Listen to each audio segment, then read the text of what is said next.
영혼 구원을 위한 섬김의 자리로. 여러분, 오늘 이 말씀의 제목은요, 마가복음 전체에 어떻게 보면 주제라고 볼 수가 있습니다. 예수님이 이 땅에 왜 오셨는지, 또 예수님을 믿는 우리가 이 땅에서 어떻게 살아가야 하는지 한 문장으로 줄인 표현이라고 볼 수가 있습니다. 그래서 오늘도 저와 여러분이 예수님의 걸어가신 길에 조금 더 가깝게 나아갈 수 있는 은혜의 시간이 되시길 축복합니다. 본문 말씀을 보시면 마가가 같은 표현을 두 번이나 반복하는 부분이 있죠. 32절에 예루살렘으로 올라가는 길에, 33절에 보라 우리가 예루살렘에 올라가노니 나와 있죠. 여러분, 예루살렘은요, 지금 사실 예수님과 제자들이 계신 곳보다 더 아래쪽에 있는 남쪽에 있습니다. 그래서 예루살렘으로 내려가노니라고 해야 맞는 거죠. 그런데 아마도 예루살렘이 이스라엘의 수도이기 때문에 예루살렘으로 올라간다고 표현을 한 것 같아요. 보통 여러분 가령 사람들이, 서울에 있는 사람들이 부산에 있는 사람들이 서울로 갈 때 저 서울 내려갑니다라고 얘기하지 않죠. 우리 서울로 올라갑니다라고 얘기하죠. 약간 그런 의미라고 볼 수가 있죠. 그런데 여러분, 예루살렘은 수도 이상의 의미를 가지고 있습니다. 아시다시피 예루살렘은 예수님이 십자가에서 죽으심으로 인류의 구원을 완성하신 장소입니다. 그래서 성경에는 보통 시편에서도 보면 예루살렘으로 올라갈 때 부르는 노래, 이런 식으로 다들 표현을 하곤 하죠. 제가 이 말씀을 드린 이유는 십자가라는 것을 우리가 들었을 때, 십자가는 우리를 구원한, 마치 우리가 올라가는 것 같은 기쁜 소식이지만 예수님에게는 자신의 모든 영광을 내리시고 한없이 비천해지셔서 내려가는 죽음의 길이라고 우리가 말할 수가 있습니다. 그런데 여러분, 오늘 본문 보시면 되게 특이한 부분이 있어요. 이렇게 사자의 굴에 들어가는 것 같은 죽음의 길로 가고 있는데 예수님의 그 행보의 태도가 어떤지 한번 잘 보십시오. 32절에 예루살렘으로 올라가는 길에 예수께서 어떻게 가신다 그러고 있죠? 그들 앞에 서서 가신다. 지금껏 예수님은요, 제자들의 옆에서 함께 동행하시던 분이었어요. 그런데 오늘 32절에는 마가가 선생이신 예수님께서 죽으러 가시는데 제자들이 지금 어떻게 하고 있죠? 두려워 떨고 있죠. 근데 예수님이 제자들 앞에 앞장서서 가시고 계시다는 것을 보여주고 있습니다. 무엇을 의미하는 걸까요? 예수님은요, 항상 우리와 함께 동행해 주시는 분임을 믿습니다. 머뭇거릴 때는 때로는 예수님이 밀어주시고, 그리고 못하겠다고 하면 기다려주시는 분이에요. 그런데 예수님이 죽으러 가시는 십자가의 길을 가는 모습은 달랐습니다. 왜냐하면 예수님의 평생 인생의 목표는 십자가였기 때문입니다.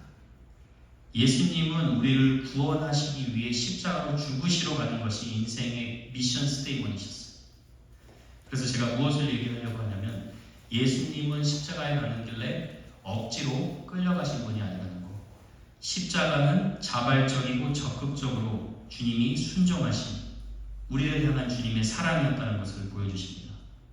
여러분, 저와 여러분의 영혼을 구원하시고 회복하시는데 예수님은 항상 앞장서서 가시는 분이십니다. 우리가 제자들처럼 신앙의 여정에서 불안할 때가 있잖아요. 두려울 때가 있잖아요. 그때 예수님은 항상 앞장서서 우리의 목자가 되시는 분이십니다. 그래서 저와 여러분의 신앙도 끌려가는 신앙이 아니라 앞서가신 주님을 보며 적극적으로 신앙의 다름질을 멈추지 않아야 될 줄로 믿습니다. 예수님이 이제 예루살렘으로 올라가시면서 제자들에게 무슨 말씀을 하시죠? 자신이 고난받을 거에 대해서 또 예언을 하세요. 지금 8장에서 이 얘기를 한번 하셨고, 9장 31절에서 한번 하셨고, 지금 이 10장에서 포함해서 같은 말을 3번이나 반복해서 하시고 계십니다. 그 내용이 무엇이었습니까? 33절 같이 한번 읽어볼까요? 시작. 보라 우리가 예루살렘에 올라가니 인자가 대제사장들과 서기관들에게 넘겨지매 그들이 죽이기로 결의하고 이방인들에게 넘겨주겠고 34절도 읽어보겠습니다. 그들은 능욕하며 침뱉으며 채찍질하고 죽일 것이나 그는 3일 만에 살아나리라 하시니라. 지금 예수님은 자신이 고난받고 죽음에 넘겨지시고 부활하시는 기독교의 진정한 복음에 대해서 또다시 얘기하셨어요. 지금껏 예수님이 기적을 행하시고 병자를 고치시고 모든 이적을 보여주신 이유는 제자들로 하여금 이 고난과 죽음과 부활이라는 예수 그리스도의 복음을 분명하게 붙들게 하기 위함이었죠. 그런데 제자들은 이 복음에 대해서 아직 관심이 없습니다. 아직도 깨닫지 못하고 있어요. 아니, 이스라엘의 왕으로 오실 분인데 왕으로 오신 분이 영광의 보좌의 자리에 앉으셔야지 왜 자꾸 죽는다고 얘기하시는 거야? 여러분, 신앙생활은요, 주님과 주파수가 맞아야 돼요. 3년을 주님께 직접 배웠어도 주님의 마음을 헤아리지 못하니까 지금 엉뚱한 소리를 하고 있어요. 그렇게 철없는 모습이 제자인 야고보와 요한에게 드러나고 있습니다. 지금 35절 보면 이렇게 예수님이 중요한 십자가의 복음에 대해서 얘기했는데 지금 제자들이 뭐라고 여쭤보나 한번 보세요. 35절 세베대의 아들 야고보와 요한이 주께 나와 여짜오되 선생님이여 뭐라고 되어 있죠? 무엇이든지 우리가 구하는 바를 우리에게 하여 주시기를 원하옵나이다. 지금 야고보와 요한의 기도는 여느 타 종교의 기도와 다를 바 없는 기도예요. 기도를 일방적으로 하나님께 요구를 하고 있죠.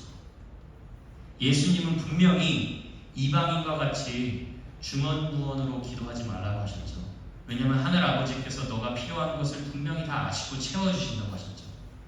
그런데 지금 아직도 제자들은 3년 공생에 함께 했어도 우리가 원하는 것을 우리에게 들어주실 수 있겠습니까? 라고 물어봅니다. 여러분, 여러분이 지금 하나님께 원하는 그것은 무엇일까요?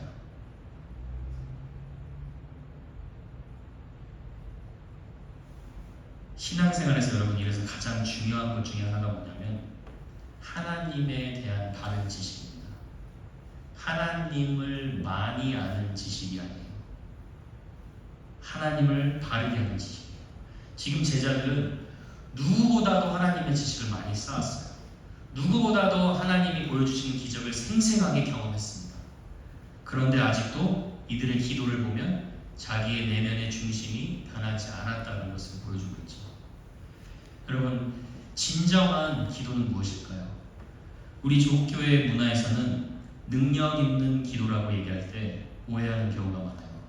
여러분, 능력 있는 기도가 무엇입니까? 기도하면 기도한 족족 하나님이 응답해 주시는 것을 능력 있는 기도라고 생각할 수가 있습니다. 하나님께 원하는 것을 얻기 위해서 금식 기도하고 40일 기도하고 산 기도하고 철야 기도하고 그렇게 했을 때 하나님이 내 기도에 그대로 응답해 주시면 우리는 그것이 능력 있는 기도라고 오해할 때가 있습니다. 그런데 여러분, 진짜 능력 있는 기도가 무엇입니까? 우리가 원하는 것을 구하는 기도가 아니라 하나님의 뜻대로 하는 기도가 능력 있는 기도입니다. 여러분 믿으시죠? 그래서 예수님이 요한복음 15장 7절에 분명히 얘기하셨죠. 너희가 먼저 내 안에 거하여야 한다. 신앙생활은요, 그냥 무조건 하나님께 폭력적으로 요구하는 게 아니에요. 먼저 주님 안에 거해야 됩니다. 주님 안에 거한다는 말이 무엇입니까?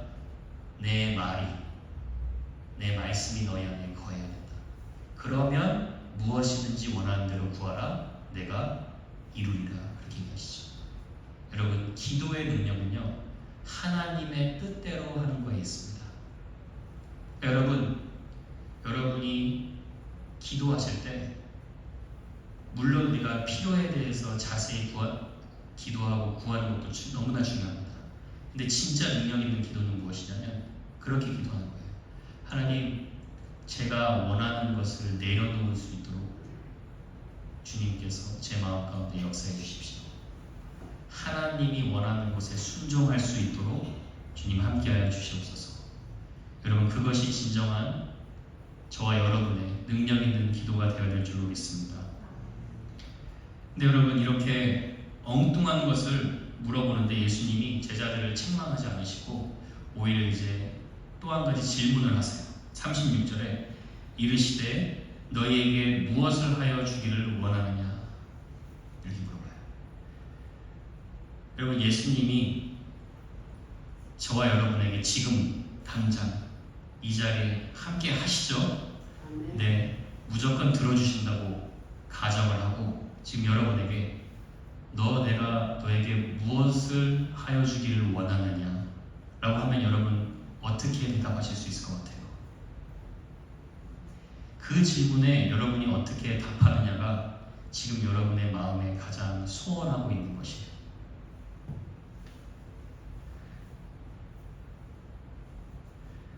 근데 지금 이제 예수님께서 우리의 기도의 목적이 때로 얼마나 어긋나는지 이 제자들의 모습을 통해서 보여주는 거예요. 그래서 여러분, 필요를 구하는 것이 기도의 목적이 되어서는 안 되고 주님을 구하는 것이 기도의 목적이 되어야 될 줄로 믿습니다. 여러분, 기도의 목적은 기도 응답이 아닙니다. 기도의 목적은 하나님과의 사귐입니다. 기도의 목적은 하나님과의 교제입니다. 기도에서 우리가 얻을 수 있는 것은 하나님의 임재입니다. 그래서 사도 바울이 에베소 성도를 위해서도 그렇게 기도해요. 그냥 여러분이 들어보십시오. 우리 주 예수 그리스도의 하나님 영광의 아버지께서 지혜와 계시의 영을 너희에게 주사 뭐라고 기도하냐면 하나님을 알게 하시고 라고 기도해요. 이 성도들 중에 하나님 모르는 성도가 누가 있습니까? 그런데 마음의 눈을 밝혀서 이미 하나님이 너희에게 베풀어 주신 은혜의 능력을 알게 하시기를 구하노라, 이렇게.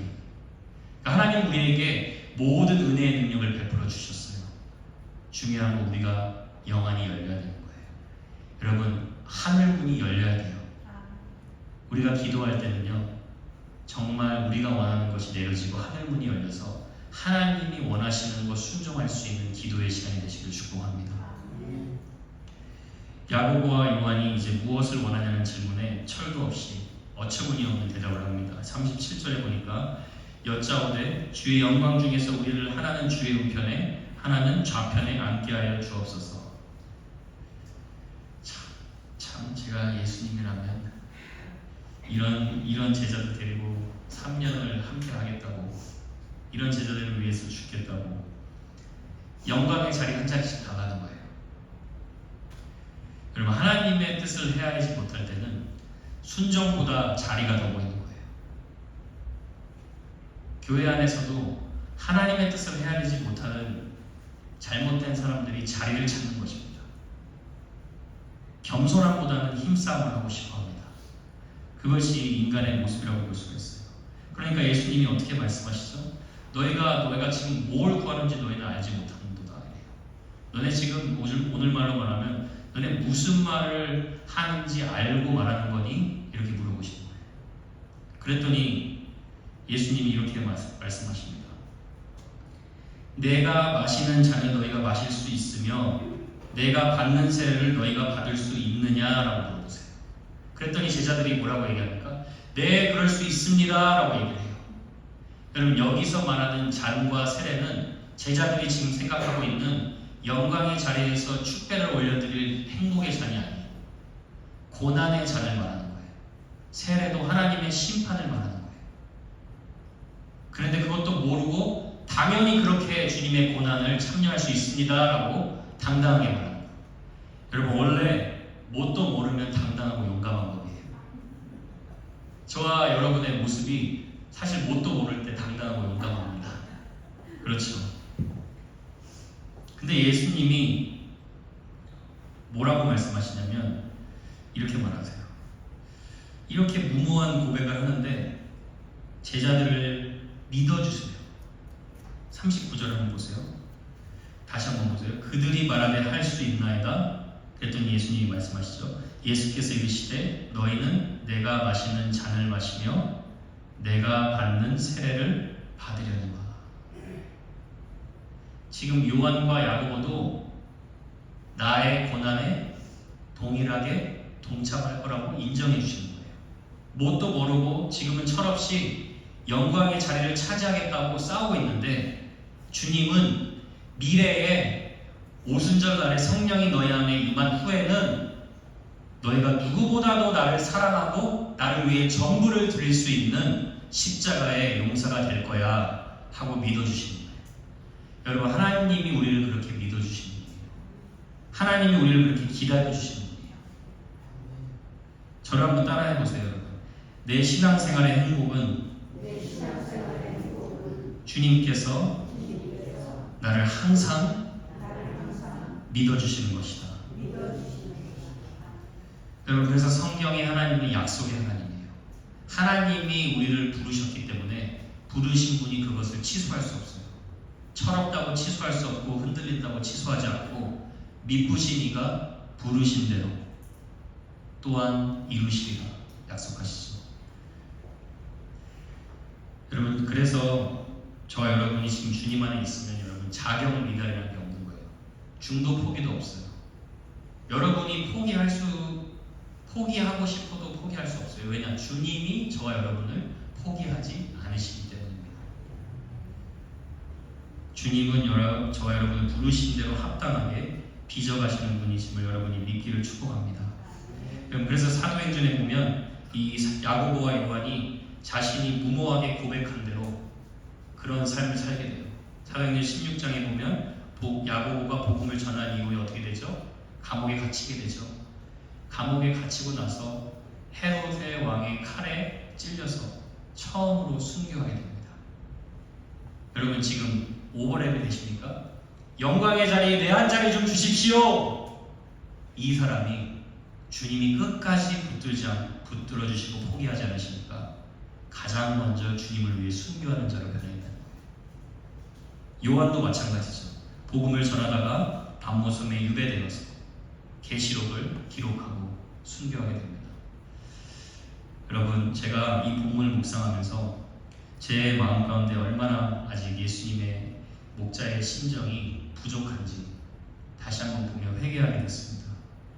우리는 너무나 많은 순간에 우리의 관점이나 우리의 삶의 방식과 다르면 그 사람을 너무나 쉽게 배제하고 내치는 경우가 많죠. 근데 목자의 심정은 그게 아니라는 거예요. 기다려주는 거라는 거예요.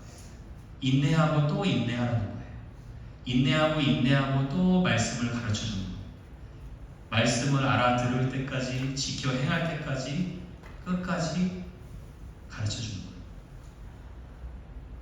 그래서 저와 여러분도 이런 목자의 심정이 여러분 삶 가운데 임하셔서 지금 어떤 사람의 현재의 모습을 보는 것이 아니라 미래에 변화되고 신실한 충성된 제자로 살아갈 그 모습을 보며 여러분이 주님 안에서 소망을 놓치지 않기를 축복합니다. 예수님이 여러분 제자들의 고백을 인정하셨어요. 그런데 영광의 자리를 달라는 요청은 거절하십니다. 40절에 보시면 이렇게 나와요. 내 좌우편에 앉는 것은 내가 줄 것이 아니라 누구를 위하여 준비되었든지 그들이 얻을 것입니다. 그러니까 예수님은 그렇게 말씀하시는 거예요. 영광의 자리를 얻는 것은 자신이 하는 것이 아니라 자신의 권한 밖에 성부 아버지께서 하시는 일이라고 지금 얘기해 주시는 거예요. 예수님 옆에서 서로 한 자리 차지하겠다고 싸우는 이런 급급한 제자들과 달리 예수님은 지금 계속 너희들이 따르고 믿는 내가 누구인지 다시 한번 알려주시는 거예요. 나는 아버지의 뜻에 철저히 순종하는 섬김의 종이라는 걸 보여주신 거예요. 이것이 너희들이 걸어가야 할 길이야. 또 알려주신 거예요. 그랬더니 야고보와 요한이 자리 싸움을 하는데 10명의 제자는 무엇을 하고 있었습니까? 41절에 보니까 야고보와 요한에 대해서 분노했던 거예요. 왜 분노했을까요? 야고보와 요한이 틀린 말을 해서가 아니라 자신들도 야고보와 요한과 꼭 같이 자리의 욕망과 욕심을 버리지 못했기 때문입니다. 여러분, 인간의 욕심이 있는 곳에는 자리 다툼이 끊이지 않습니다. 그것이 세상이에요. 교회 안에서는 그런 방식으로 살아가는 게 아니라는 거예요. 그렇죠? 그래서 야고보 사도도 그렇게 얘기를 하죠. 시기와 다툼이 있는 곳에 혼란과 모든 악한 일이 있습니다. 이렇게 얘기해요. 여러분, 세상에서는 자리 싸움이 끊이지 않는 것입니다. 높은 곳에 있는 자는 높은 자리에서 내려오지 않기 위해 애를 쓰고, 낮은 곳에 있는 자는 어떻게 하면 높은 곳에 가서 힘을 얻을 수 있을까 애를 씁니다. 예수님은 지금 제자들의 마음 가운데 이런 세속적인 모습이 그대로 남아있는 것을 보시고 섬김의 종으로 사는 것이 무엇인지 다시 알려줍니다. 그래서 42절에 보면 섬김의 방법에 대해서 알려주시는데, 먼저 세상 나라에 대해서 얘기를 하죠. 42절 한번 같이 보겠습니다. 같이 한번 읽어볼게요. 시작. 예수께서 불러다가 이르시되 이방인의 집권자들이 그들을 임의로 주관하고 그 보관들이 그들에게 권세를 부리는 줄을 너희가 알거니와, 이방 나라, 세상 나라는 무엇이든 힘으로 어떻게든 해보려고 하는 것이라는 거예요. 힘 있는 자들이 힘 없는 자들을 더 희생시켜서 힘을 얻고, 그리고 힘 없는 자들은 잘못된 권력으로 인해서 억압받고 상처받는 곳이 세상이라는 거예요. 그런데 하나님의 나라는 절대로 힘싸움을 하는 자리가 아님을 알려주십니다. 그래서 43절에 알려주시죠. 너희 중에는 그렇지 않을지니 너희 중에 누구든지 크고자 하는 자는 너희를 섬기는 자라. 하나님 나라에서는 크고자 하는 자는 섬기는 자라. 그리고 1등이 되고 싶어하는 자는 어떻게 나와 있습니까? 모든 사람의 종이 되어야 한다는 거예요. 지금껏 줄곧 예수님이 계속 강조해 오신 부분이죠. 그런데 오늘은 한 가지 수식어가 더 붙었어요. 하나님 나라의 시민은 모든 사람의 종이 되어야 된다. 교회의 하나님의 성도는 교회 안에서만 서로 섬기는 것이 아니라 세상에서도 섬김의 종으로 살아가야 된다는 것을 알려주는 거죠. 여러분, 세상에 나가면 자리 싸움을 위해 약자를 희생시키죠. 그런데 성도는 그런 세상에 살면서 오히려 내가 희생하고 내가 섬김으로 약자에게 힘이 되어주는 거예요. 세상에서는 서로 더 큰 힘을 얻기 위해 애를 쓰죠. 그런데 성도는 더 힘을 빼라는 거예요. 더 힘을 분산시키라는 거예요. 오히려 내 힘을 희생해서 힘없는 자들에게 소망이 되라는 거예요. 그런 역설적인 삶으로 부름받은 하나님의 제자가 바로 섬김의 종이다라고 오늘 예수님께서 강조하시는 것입니다. 그럼 여러분, 이런 역설적인 섬김의 종의 삶을 누가 살 수 있습니까? 그럼 말도 안 되는 일이죠. 힘 얻으려고 발버둥 치는 세상에 힘 빼서 다른 사람의 힘이 되어주는 그런 삶을 누가 살 수가 있습니까? 오늘 마지막에 45절에 보면 예수님께서 그 답을 알려주십니다. 45절 한번 같이 읽어볼게요. 시작. 인자가 온 것은 섬김을 받으려 함이 아니라 도리어 섬기려 하고 자기 목숨을 많은 사람의 대속물로 주려 함입니다. 여러분, 이 말씀은요, 섬김만 받고 싶어하는 인간이 왜 섬김의 종으로 살아갈 수밖에 없는지를 보여주는 말씀입니다. 여러분, 세상의 모든 종교는 아시다시피 신이 인간에게 요구하는 종교입니다. 신에게 갖다 바쳐야 잘 살까 말까 하는 종교예요. 그런데 기독교의 복음은 철저히 다르다는 거예요. 기독교의 복음은 섬김의 복음이라는 거예요. 하나님께서 먼저 저와 여러분을 섬겨주셨다는 거예요. 그래서 그 섬김을 받은 자가 섬김의 종으로 살아갈 수 있다는 것입니다. 그래서 마가는 이 섬김의 사랑을 보다 좀 깊게 설명하기 위해서 45절 가장 먼저 앞쪽에 예수님을 인자라고 얘기를 했어요. 여러분, 인자가 무슨 뜻입니까?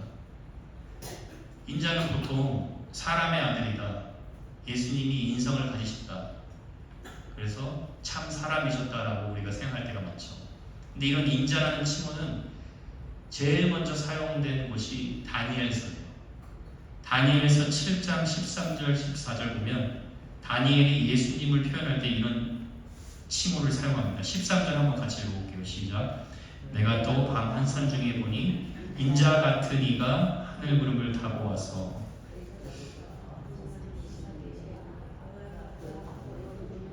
자, 근데 여러분, 인자인 인자가 예수님이신데 예수님이 어떤 분으로 소개되죠? 14절에 권세와 영광과 나라를 주고 모든 백성과 나라들과 다른 언어를 말하는 모든 자들이 누구를요? 인자이신 예수님을 섬기게 했다. 그러니까 예수님은 모든 권세와 영광과 나라를 다스리시는 심판주이시자 모든 백성들에게 섬김을 받는 분이시라는 거예요. 그리고 원수를 무너뜨릴 심판주의자 만왕의 왕이심을 강조하는 거예요. 그러니까 예수님이라는 존재 자체가 섬김을 받아야만 하는 존재예요. 섬길 수가 없는 존재예요. 창조주의자, 심판자이자 구원자세요. 그런데 그런 분이 모든 영광을 내려놓고 도리어 이 땅에 저와 여러분을 섬기러 오셨다는 거예요. 섬기러 오셨는데 섬기는 방법이 뭐냐? 자기 자신을 십자가에서 대속물로 전부를 드리셨다는 거예요. 대속물이라는 말은 노예나 또 죄수였던 자를 자유케 할 때 지불했던 값을 말합니다. 그러니까 예수님이 저와 여러분을 섬겨주셨다는 말은 어떤 뜻이냐면 이 세상에서 헛된 소망을 붙들고 죄의 종으로 살아가던 저와 여러분을 자유케 하시기 위해 하나님의 사랑을 온전히 받는 자녀로 살아가시기 위해 십자가의 섬김을 베풀어 주셨다는 거예요. 그러니까 주님의 섬김은 영혼 구원을 위한 섬김이었다는 거예요. 그래서 여러분 교회는요, 섬김의 공동체이기 전에 먼저 기억해야 합니다. 주님께 섬김을 받은 공동체입니다.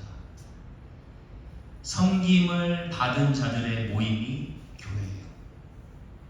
섬김을 받지 않는 자들이 섬김의 종으로 살아갈 수가 없습니다. 그래서 저와 여러분이 먼저 예수 그리스도의 십자가의 사랑의 섬김에 충만해야 합니다.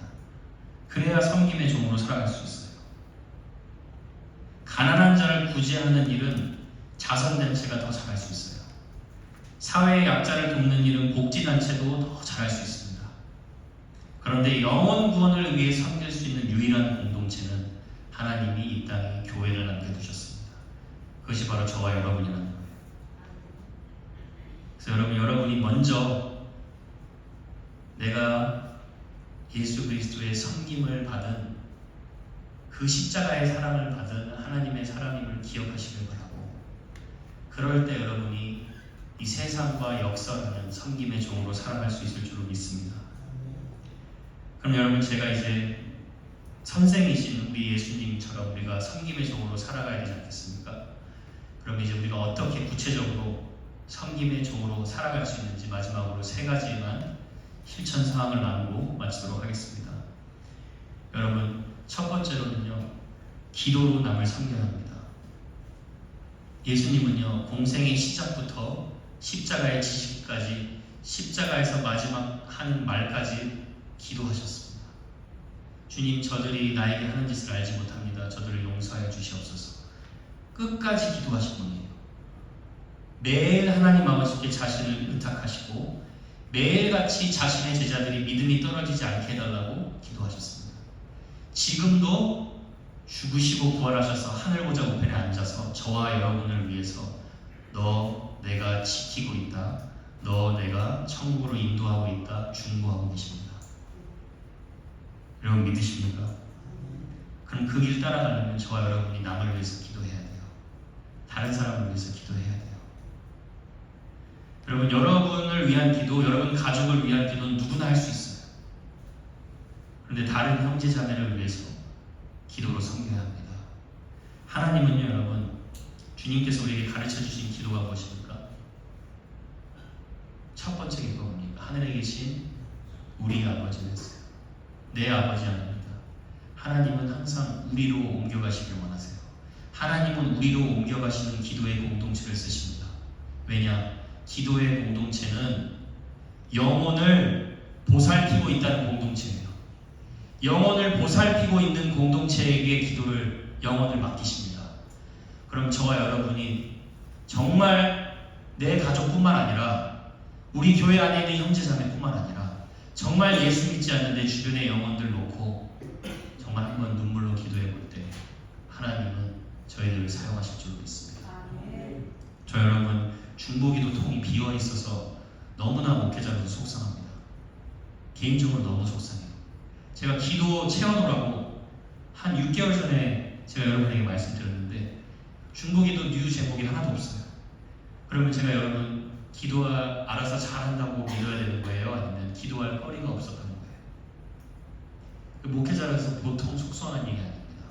저는 여러분 매주마다 여러분 다른 사람을 위해서 기도하는 그 이름 적어놓고 기도통에 넣어주세요. 억지로는 제가 못하겠죠. 하나님이 하셔야겠죠. 여러분이 좀 심각성을 깨닫고 나만을 위한 기도가 아니라 우리 하나님이 되게 해달라고 여러분 다른 영혼들 붙들고 정말 기도하셔야 합니다. 그래야 우리가 섬김의 종으로 살아갈 수 있습니다. 여러분 내 영혼 평안해가 아니라 당신 영혼도 평안해지기를 원합니다. 이어지길 바랍니다. 두 번째로는 전도로 섬겨야 합니다. 여러분 교회가 존재하는 이유 중에 하나는 영혼 구원이죠. 그렇죠? 저와 여러분이 이 땅에 호흡이 남아있다는 것은요, 하나님이 아직 저와 여러분에게 사명이 남아있다는 거예요. 그렇죠? 어떻게 하면 여러분들을 통하여서 죽어가는 영혼 한 명이라도 더 천국에 보내게 하는데 하나님은 관심이 있다는 거예요. 그래서 그렇게 우리가 다른 영혼에 관심을 두려면 먼저 주님의 마음을 품을기 위해서 주님의 말씀으로 우리 마음을 채우는 겁니다. 왜냐하면 사람이 마음에 가득한 것을 입으로 내뱉죠. 하나님의 사랑과 말씀이 가득하면 우리가 영혼들을 볼 수밖에 없게 돼요. 그리고 그 영혼들을 위해 내가 아는 예수님, 내가 만난 예수님 어떻게라도 전하게 됩니다. 그러다가 여러분 저도 지금 이 말씀 준비하면서 너무나 회개를 많이 했어요. 왜냐하면 제가 전도하다가 거절당한 지가 꽤 오래됐어요. 전도하다가 여러분 문전박대도 당해봐야 돼요. 전도하다가 정말 욕도 먹어봐야 돼요. 하나님이 저 여러분 그것 때문에 이 땅에 남기셨어요. 그래서 우리가 말씀 큐티 나눔을 시작하는 이유가 여러분 제 믿음, 우리의 믿음 잘 키우자가 아닙니다. 저와 여러분의 영혼이 먼저 힘을 얻고 우리가 힘을 얻으면 다른 사람도 함께 힘을 얻습니다. 그 은혜가 전파되게 됩니다. 그래서 여러분이 전해보는 거예요. 이번 한 해 여러분 꼭 하나님과 약속하셔서 한 영혼에게 복음 전하겠다. 한 사람, 두 사람에게 꼭 복음 전하겠다. 내 사랑하는 가족에게 복음 전하겠다. 여러분 어떻게 전합니까? 당신 신이 인간을 섬긴 스토리 들어보셨습니까? 물어 말하는 거예요. 이 땅의 모든 종교는 신이 섬기라고만 하는데 우리 기독교가 믿는 하나님 당신을 섬겨주시기 오셨습니다. 그리고 여러분 복음을 전해보는 거예요. 마음 아파서 눈물도 흘려보시고 형제자매 붙들고 기도하실 수 있기를 축복합니다. 성령께서 여러분 마음 가운데 새 마음과 새 영 부어주실 줄 믿습니다. 마지막으로는 예수님의 고난에 동참함으로 섬겨야 합니다. 여러분 지금까지 제자들이 넘지 못한 장애물은 고난의 십자가예요. 고난이 없는 영광의 자리만을 구하고 있습니다. 그렇죠? 이 십자가는요 오늘날 이 땅에 저뿐만 아니라 많은 교회들이 꺼려하는 십자가입니다. 예수님은 공생에 3년 넘는 시간 동안 병자들과 함께 하셨고 약자들과 함께 하셨고 상처받은 세상의 아웃사이더들과 슬픔을 함께 나누셨습니다. 여러분 섬김이 무엇입니까? 함께 아파할 수 있는 거예요. 함께 고난에 동참하는 거예요. 근데 여러분 제가 너무나 안타까운 게 무엇이냐, 오늘날 숫자적으로 미국 통계에 보면 교회가 기하급수적으로 부흥하는 교회들이 있어요. 그런데 그런 교회 모델로 삼고 한국 교회 목사님들이 이런 교회 담자고 하는 부분을 보면 마음이 너무 안타까워요. 왜냐하면 그런 교회들 중에 너무나 많은 교회가 자유주의 교회입니다. 자유주의 교회는 예수님을 부인하지 않습니다. 예수님의 십자가를 부인합니다. 자유주의 교회는 기쁨과 축복에 대해서 충만하게 전파합니다. 그런데 고난이 따르는 희생과 수고와 헌신이 따르는 십자가는 싫어합니다. 그래서 부흥이 됩니다. 왜요? 오늘날 현대인의 사고방식에는 어떻게 하면 좀 더 편하게 살 수 있을까? 어떻게 하면 수고 없이 희생 없이 더 나은 삶을 살 수 있을까에 딱 맞는 메시지입니다. 그래서 저와 여러분이 이 세상의 역행에 거스려야 돼요. 고난과 수고와 희생과 헌신에 동참해야 돼요. 그런 거짓된 사탄의 트렌드를 거스려서 가야 돼요. 여러분, 예수님은 십자가의 길 좁은 문과 좁은 길이라고 말씀하셨습니다. 어떻게 하면 예수 믿고 더 잘 살아볼까가 아니라 어떻게 하면 예수님을 위해 내가 더 헌신할 수 있을까? 어떻게 하면 올 한 해는 나를 통하여 십자가의 사랑을 전해볼 수 있을까? 여러분, 이 마음 없으면요, 오늘 하나님이 여러분에게 경고하신 거예요. 너 정말 나 사랑하니? 너 정말 성김의 종이 되길 원하니? 아니면 너 영광의 자리만 원하니? 여러분, 예수님 바로 믿어야 합니다. 예수님 바로 붙잡아야 합니다. 저와 여러분이 그렇게 영혼들을 붙들고 씨름할 수 있는 교회가 되길 축복합니다. 이렇게 한 영혼이라도 눈물로 흘러본 자가 마지막 때에 진짜 오실 수 있습니다. 한 영혼이라도 천국으로 인도해 보겠다고 몸과 마음, 심신이 다 지쳐본 자가 마지막 때에 진짜 안식할 수 있습니다. 저희 교회가 그렇게 되기를 축복합니다. 오늘 성령께서 저와 여러분의 마음 새롭게 하시고 예수 그리스도를 따른 섬김의 종이 되시기를 주님의 이름으로 축복합니다. 우리 잠깐 기도하겠습니다.